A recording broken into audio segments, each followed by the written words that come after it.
Like ಮಾಡಿ, share ಮಾಡಿ, subscribe ಮಾಡ್ಕೊಳ್ಳಿ. ಗುಡ್ ಮಾರ್ನಿಂಗ್ ಫ್ರೆಂಡ್ಸ್, ಮಂಜುಳಾ ವಿದ್ಯುತ್ ಕಿಚನ್ಗೆ ವೆಲ್ಕಮ್.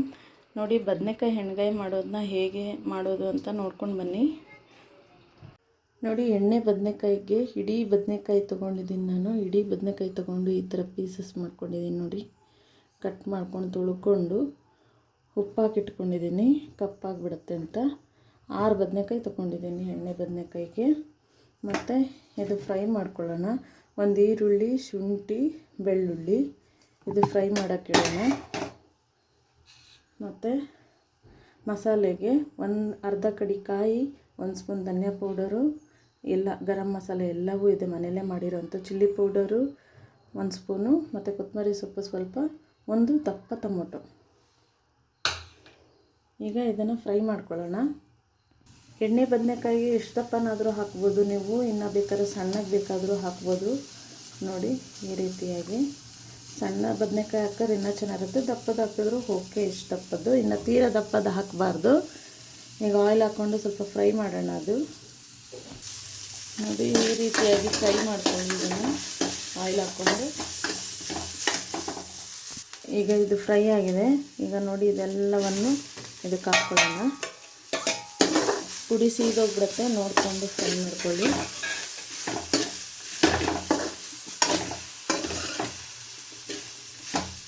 ಸಾಕು, ಆಫ್ ಮಾಡ್ಕೊಳ್ಳೋಣ ಸ್ಟವು. ಈಗ ಮಿಕ್ಸಿಗೆ ಹಾಕ್ಕೊಳ್ಳೋಣ ಅದನ್ನು. ನೋಡಿ, ಕಡಲೆ ಬೀಜ ತೊಗೊಂಡಿದ್ದೀನಿ ಇಷ್ಟು. ಇದನ್ನು ಪೌಡ್ರ್ ಮಾಡ್ಕೊಳ್ಳೋಣ ತರಿಯಾಗಿ. ಈಗ ಅದಕ್ಕೆ ಆಯಿಲ್ ಹಾಕ್ಕೊಳ್ಳೋಣ.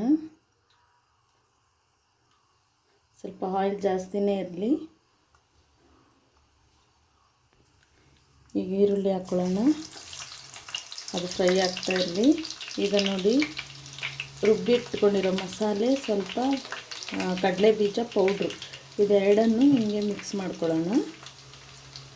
ನೀಟಾಗಿ ಮಿಕ್ಸ್ ಮಾಡಿಕೊಂಡು ಈಗ ಬದನೆಕಾಯಿನ ನಾವು ತೊಳೆದಿಟ್ಕೊಂಡಿರ್ತೀವಲ್ಲ ಅದರೊಳಗೆ ಇದನ್ನು ತುಂಬ್ಕೊಳ್ಳೋಣ.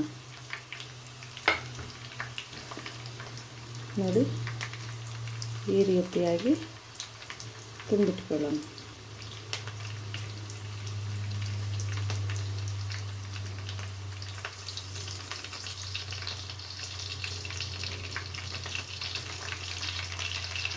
ಅದರೊಳಗಡೆ ಹಾಕೋಣ. ಈಗ ಎಲ್ಲವನ್ನು ಅದೇ ರೀತಿಯಾಗಿ ಮಾಡಿಕೊಡ್ಬೇಕು.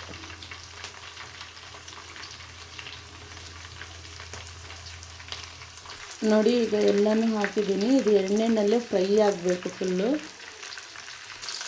ನೋಡಿ, ಈ ರೀತಿಯಾಗಿ ಫ್ರೈ ಆಗಬೇಕು. ಈಗ ರುಬ್ಬಿಟ್ಕೊಂಡಿರೋ ಮಸಾಲೆ ಇದಕ್ಕೆ ಹಾಕ್ತಾಯಿದ್ದೀನಿ.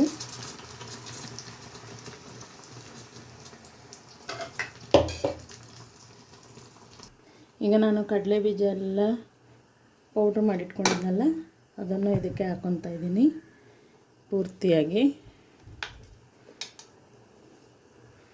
ತುಂಬ ಚೆನ್ನಾಗಿರುತ್ತೆ. ನೀವು ಕಡಲೆ ಬೀಜ ಪೌಡ್ರಂತೂ ಮಿಸ್ಸೇ ಮಾಡಬೇಡಿ, ಹಾಕಿ ಚೆನ್ನಾಗಾಗತ್ತೆ. ಈಗ ರುಚಿಗೆ ತಕ್ಕಷ್ಟು ಉಪ್ಪು, ಬದನೆಕಾಯಿಗೆ ಎಲ್ಲದಕ್ಕೂ ಹಿಡಿಬೇಕಲ್ವ, ನೋಡಿಕೊಂಡು ಉಪ್ಪು ಹಾಕ್ಕೊಳ್ಳಿ.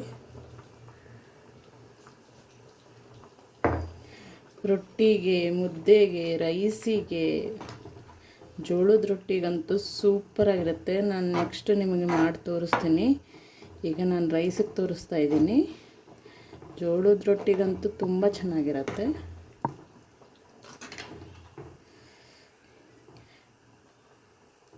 ನೋಡಿ, ಇಷ್ಟು ತಿಕ್ಕಾಗಿರಲಿ, ಗಟ್ಟಿಯಾಗಿದ್ರೂ ಚೆನ್ನಾಗಿರುತ್ತೆ. ಜಾಸ್ತಿ ತೆಳು ಮಾಡ್ಕೊಳಕ್ಕೆ ಹೋಗಬೇಡಿ, ತಿಕ್ಕಾಗೇ ಇರಲಿ. ಇವಾಗ ಅದು ಎಲ್ಲ ಮಸಾಲೆ ಎಲ್ಲ ಬೆಂದು ಬದನೆಕಾಯಿ ಎಲ್ಲ ಬೆಂದ್ಕೊಳ್ಳುತ್ತೆ. ಆಲ್ರೆಡಿ ಎಣ್ಣೆನಲ್ಲಿ ಬೆಂದಿದೆ. ಈಗ ಮತ್ತು ಮಸಾಲೆನಲ್ಲಿ ಬೆಂದರೆ ಇನ್ನೂ ಟೇಸ್ಟ್ ಚೆನ್ನಾಗಿರುತ್ತೆ. ಈಗ ರೆಡಿಯಾಗಿದೆ. ಇದು ಸ್ಟವ್ ಆಫ್ ಮಾಡೋಣ.